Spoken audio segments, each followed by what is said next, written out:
Welcome to our channel. అసలు ఏంటబ్బా ఈ సీజన్ ఒకటి గౌరవ్ మాత్రం చాలా బాగా ఆడుతున్నాడు, చాలా బాగా పుంజుకున్నాడు. అసలు భాష రాకుండా కూడా కొట్లాడుతున్నాడు అంటే సూపర్ అబ్బా, ఎక్సలెంట్ అనిపిస్తున్నాడు. ముందు నుంచి ఉంటే చాలా బాగుండేదేమో అనిపిస్తుంది. అసలు ఈ కళ్యాణ్కి అసలు ఏమన్నా నిజంగా నాకు కోపం వస్తుంది అబ్బా. అక్కడ దివ్య తీసేసిందని తెలిసినాక కూడా గట్టిగా అంటలేడు. నువ్వు ఎలా నన్ను తీసేస్తావు, మనం ఫస్ట్ మాటించుకున్నాం కదా, మన టీంలో వాళ్ళని మనం తీసుకోకూడదని మాటించుకున్నాక కూడా నువ్వు నన్ను ఎలా తీసావు, ఏంటి ఇది, అసలు నేను ఎంత నమ్మాను, నీతో ఎంత బాగుంటున్నాను అని అనట్లేదు ఎందుకు అబ్బా? నాకు అర్థం కాదు, ఎందుకు ఇంత డల్ అయిపోతున్నాడు అబ్బాయి. అని ఒకసారి ఏదో అంటే అన్నాడు, నీ ఒరిజినల్ క్యారెక్టర్ మేము చూస్తాం కదా, బయట ఆడియన్స్ నువ్వు ఎలా ఉన్నావు, నువ్వేం చేస్తున్నావు అనేది మేము చూస్తాం కదా, నేను చూసి ఓటేస్తాం కదా. అక్కడ మీకు హోస్ట్ రకరకాలుగా అంటాడు, రకరకాలుగా మాట్లాడతాడు. అంత మాత్రాన డల్ అయిపోయి నువ్వేంటి అనేది నువ్వు నిరూపించుకోవా, నువ్వు ఎలా ఆడుతున్నావు అనేది నీకు అర్థమవుతుందా? అసలు ఇక్కడ ఏదో నువ్వు హాదిస్తావు చేస్తావు అని మేము చూస్తుంటే అక్కడ ఏంటి ఆ అమ్మాయిని నువ్వు గట్టిగా అనొచ్చు కదా, గట్టిగా అడగచ్చు కదా దివ్య అని. అలా ఎలా తీసావు, నేను నిన్ను అమ్మాయిని కదా, మీరిద్దరు మన టీంలో ఉన్న వాళ్ళు, మనం ఫస్ట్ మాట్లాడుకున్నది ఏంటి, ఇప్పుడు చేస్తున్నది ఏంటి అని అడగచ్చు కదా. మళ్ళీ ఈ బిగ్ బాస్ ఎందుకు తిక్కగా చేస్తున్నాడో నాకు అర్థమైతలేదు. ఆల్రెడీ నిన్ననే నేనే రెబల్ అని చెప్పింది, కళ్యాణ్ ట్రాప్లో పడేసిండు, మైండ్ గేమ్ ఆడుతున్నాడు. మరి అప్పుడు చెప్పినాక కూడా మళ్ళీ టాస్క్ ఎలా కంటిన్యూ అయింది, టాస్క్ ఎలా ఈరోజు సక్సెస్ఫుల్ అయింది, అది ఎందుకు అన్సీన్ కట్లో వేసాడు, లైవ్లో ఎందుకు వేయట్లేదు, అలాగే ఏంటి అన్సీన్ కట్స్లో వేస్తున్నాడు, కొన్ని ఎపిసోడ్లో కొన్ని వేస్తున్నాడు, లైవ్లో కొన్ని వేస్తున్నాడు, అక్కడ ఇక్కడ మార్చేస్తున్నాడు. అంటే కంటిన్యూషన్ అనేది ఉండట్లేదు. ఎందుకు అలా? అసలు ఏం ఎడిటింగ్ చేస్తున్నారు, ఏం చేస్తున్నారు, ఎక్కడ చేస్తున్నారు? ఆల్రెడీ నిన్న నా కళ్యాణ్కి తెలిసిపోయింది కదా, ఆల్రెడీ మళ్ళీ రెబల్ అని చెప్పేసి ఫస్ట్ గెస్ట్ చేస్తున్నారు కదా. నిన్ననేమో ఎక్కువ ఎవరు ఓట్స్ వస్తే వాళ్ళకు తీస్తానని చెప్పలేదు, సో అందరూ ధీమాన్కి వేసారు, దొబ్బింది ధీమాన్ది. మళ్ళీ ఈరోజు ఏమో ఎవరికి ఎక్కువ ఓట్స్ వస్తే వాళ్ళని తీసేస్తా అంటే కావాల్చుకొని అక్కడ రెబల్ని కనిపెట్టారు కదా. రెబల్ని ఎట్లా మీరు కనిపెట్టండి అని చెప్పాలి.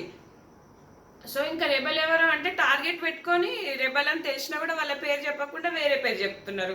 ఇంకేంటబ్బా నాకు అర్థం కాదు, అసలు ఇక్కడ ఏం గేమ్ నడుస్తుంది. ఈ సీజన్ 6 కన్నా సీజన్ 9 ఎక్కడికో దారుణంగా మొత్తం అస్సాలు కలిపేటట్టున్నారు. ఇంకా అసలు చూడాలన్న ఇంట్రెస్ట్ కూడా దొబ్బింది నాకు. అసలు లైవ్ కూడా ఈరోజైతే 2కి లేపాడా, మళ్ళీ 8:30 కల్లా పడుకోమన్నాడా. ఇంకా కంటెంట్ ఏముంది, కంటెంట్ లేదు, ఏం లేదు. నిన్న నైట్ అంతా వాళ్ళకు టాస్క్ జరిగింది కాబట్టి ఈరోజు ఫుల్ ఆన్ రెస్ట్లో ఉంచాడు బిగ్ బాస్. అసలు ఒక రైవలరీ లేదు, ఎంగేజింగ్ టాస్క్లు లేవు, రెండు రోజులు పడుకోకుండా టాస్క్లో ఉండడాలు లేదు, ఏమీ లేదు. రోబోట్ టాస్కులు అంటే అవి ఏ టాస్కులు డిజైన్ చేయట్లేదు. అసలు ఏం చేస్తున్నాడో ఏమో అబ్బా బిగ్ బాస్, నాకు అర్థం కావట్లేదు. ఒక్కరు రైవలరీ మెయింటైన్ చేయట్లేదు, ఒక్కరు గట్టిగా ఆడట్లేదు, ఒక్కరు గట్టిగా క్వశ్చన్ చేయట్లేదు. కొంచెం కంటెంట్ అలా గౌరవ్ వల్ల వచ్చింది చూడండి ఈరోజు కంటెంట్. గౌరవ్ లేకపోతే ఆ మాత్రం కంటెంట్ కూడా రాదు. ఆ గౌరవ్ పాపం అంత కొట్లాడినందుకు ఆయనతో తీసి పడిదొబ్బి పక్కన పెట్టేసిర్రు. ఎవరు సంజన సంజన సంజన అంటున్నారు. నిఖిల్ బాగా గుర్తుపడుతున్నాడు, నిఖిల్ చాలా టాలెంటెడ్ అబ్బా. నిన్న కూడా దివ్య మీద అనుమానం వచ్చింది, ఈరోజు కూడా రీతు మీద అనుమానం వచ్చింది. అసలు సూపర్ బాగా ఆలోచించాడు అనిపించింది నాకు నిఖిల్. ఎక్సలెంట్ అనిపించింది నిఖిల్ మాత్రం నాకు. సో ఇప్పుడు మన నలుగురు అయ్యారు కదా కంటెండర్స్. సో మోస్ట్లీ ఇది వీళ్ళు ఎలా అవుతారంటే క్యాప్టెన్ అదే ఇట్లా ఒక వెహికల్లో కూర్చొని 2 ఫోటోలు బర్న్ చేస్తారు కదా, అదనమాట.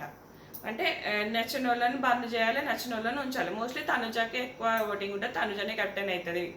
ఇంకా అది తెలిసిపోతుంది క్లియర్గా. ఇంకా భరణి, తనుజ, ఇమ్ము, రీతు, ఇంకా వీళ్ళలో ఎవరికి వస్తుంది? సో నాకు తెలిసి ఇమ్ము ఆల్రెడీ కెప్టెన్ అయ్యాడు కాబట్టి రీజన్ చెప్పేసి పక్కన పడేస్తారు. సో ఈ ఇమ్ము ఎందుకు ఇంత వరస్ట్గా కొట్లాడుతున్నాడు అనిపిస్తుంది నాకు. ఎందుకు భయపడుతున్నావు నామినేషన్స్కి? నీకు ఆల్రెడీ ఫ్యాన్ బేస్ ఉంది, నీకు ఉంది. ఒక్కసారి కూడా నువ్వు నామినేషన్స్లో లేకుండా హైలైట్ రికార్డ్ చేద్దాం అనుకుంటున్నావా? ఎందుకు అబ్బా ఇవన్నీ? అసలు కొట్లాడుతూనే ఉన్నాడు గౌరవ్. చాలా అసలు భాష రాకుండా కూడా ఫస్ట్ నువ్వు వాడినావు, నువ్వు తీసుకున్నావు. సెకండ్ ఈమె ఆడింది, థర్డ్ నేను రాము, మా ఇద్దరు ఎవరికో ఒకరు. రాము ఎందుకంటే కొట్లాడతలేడు, రాము ఫిక్స్, నేను వెళ్ళిపోతాను ఫిక్స్ అయ్యాడు.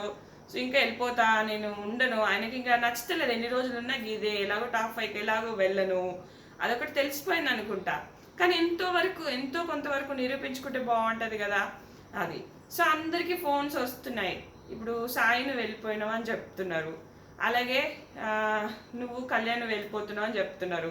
చెప్పినప్పుడు అక్కడ బిగ్ బాస్ మాటకి స్ట్రాటజీ ప్లే చేయొచ్చు కదా. ఇక్కడ బిగ్ బాస్ పలానా పేరు చెప్పాడు మీరు రిమూవ్ అయ్యారట, పలానా పేరు చెప్పాడు మీరు రిమూవ్ అయ్యారట. ఇట్లా స్ట్రాటజీస్ ప్లే చేయొచ్చు కదా, ఎందుకు అలా బిగ్ బాస్ చెప్పగానే ఎర్రెంకమ్మలా ఉప్పుకుంటూ వచ్చేస్తున్నారు? నాకు అర్థం కావట్లేదు అది ఎందుకు అలా ఉప్పుకుంటూ వచ్చేస్తున్నారు. మీకు మీరు కొట్లాడుకోవాలి కదా, మీరు ఇది చేసుకోవాలి కదా. అక్కడ ఏదో ఒక స్ట్రాటజీ ప్లే చేయొచ్చు కదా బయటికి వచ్చేసి. ఇక్కడ ఇమాన్యుయల్ పేరు చెప్పాడు, ఇక్కడ భరణి గారు రిమూవ్ అయ్యారంటే నాకు చెప్పారు బిగ్ బాస్ అని చెప్పొచ్చు కదా. ఒకవేళ బిగ్ బాస్ మళ్ళీ కాల్ చేసి చెప్పే వరకు అక్కడ రసవత్తరంగా ఉంటే బిగ్ బాస్ ఏం చెప్పడు. ఇప్పుడు గేమ్లో కూడా స్ట్రాటజీస్ ప్లే చేస్తారు, అన్ని ఫౌల్స్ అదా ఇదా ఏం చెప్పడు. సంచాలకుల నిర్ణయమే తుది నిర్ణయం అంటాడు. అట్లా కూడా ఆ గేమ్ ప్లే చేయొచ్చు కదా. అలా ఎందుకు ఆలోచిస్తలేరు, అలా ఎందుకు ఆడట్లేదు అనిపిస్తుంది నాకు. అందరూ ఇట్లా ఎడ్డెంకమ్మలాగా ఊపుకుంటూ వచ్చేస్తున్నాడు. డీమాన్ కొట్లాడాడు, కళ్యాణ్ కొట్లాడాడు, నిఖిల్ కొట్లాడాడు. అరే దివ్య మీరే తీసేసిరా, నిఖిల్ అన్న పోయి లొల్లేసుకోవచ్చు కదా, కళ్యాణ్ కూడా నువ్వు నేనన్నా పోయి లొల్లేసుకోవచ్చు కదా, ఎందుకు వేసుకుంటలేరబ్బా వీళ్ళు? నాకు అర్థం కావట్లేదు. అసలు డమ్మీ క్యాండిడేట్ లాగా ఉన్నారు. ఒక్కొక్కరు ఒక్కొక్కలాగా బిహేవ్ చేస్తున్నారు.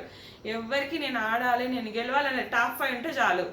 టాప్ 5 ఉంటే టాప్ 5లో 5 లక్షలు వస్తుంది అని వేసుకొని పోతా, టాప్ 4లో 10 లక్షలు వస్తుంది వేసుకొని పోతా, టాప్ 3లో 15 లక్షలు వస్తుంది వేసుకొని పోతా. ఇట్లా విన్నర్కి ఏమంటే విన్నర్కి 20 సార్ ఎన్ని వస్తాను వేసుకొని పోతారు. ఎందుకంటే తనుజ విన్నర్ అని ఫిక్స్ అయిపోయారు. టాప్ 5కి ఉండాలి. సంజన అదే ఆలోచిస్తుంది, అందరూ అదే ఆలోచిస్తున్నారు. ఏం చేస్తాను చెప్పండి. టాప్ 5లో ఉంటే కొన్నన్న డబ్బులు వస్తాయి, కొన్నన్న అవి వస్తాయి. అవి వేసుకొని వెళ్ళిపోదాం అంటూ తనుజ విన్నర్ అని ఫిక్స్ అయిపోయారు హౌస్ మేట్స్ కూడా. ఎందుకంటే లాట్ ఆఫ్ హింట్స్ వచ్చినాయి, ప్రతి ఒక్కరు వచ్చి హింట్స్ ఇచ్చేసి వెళ్ళిపోయారు. ఇంకేం చేస్తాము. వీళ్ళు ఇలా తయారయ్యారు. వామ్మో, అసలు ఏమన్నా చూడబుద్ధి అవుతుంది ఆ బిగ్ బాస్. అసలు ఒక్కరికి లేదు, ఒక్కరికి ఇది లేదు, తుస్సు క్యాండిడేట్లను ఉంచారు బిగ్ బాస్ అనిపిస్తుంది. రామచంద్ర అసలు చూడాలన్న ఇది కూడా పోయింది అనిపిస్తుంది నాకు మెల్లమెల్లగా. రోజుకింత అసలు వీడియోస్ చేయాలన్న, రోజుకి 4-5 వీడియోలు పెట్టేదాన్ని, వచ్చినా రాకున్నా అసలు ఇప్పుడు అవి కూడా పెట్టాలనిపించట్లేదు. అంత విరక్తి వచ్చేస్తుంది. అబ్బా ఏమీ లేదు, కెప్టెన్ తనుజ అవుతుంది, ఇది అన్నమాట మ్యాటర్. Thanks for watching.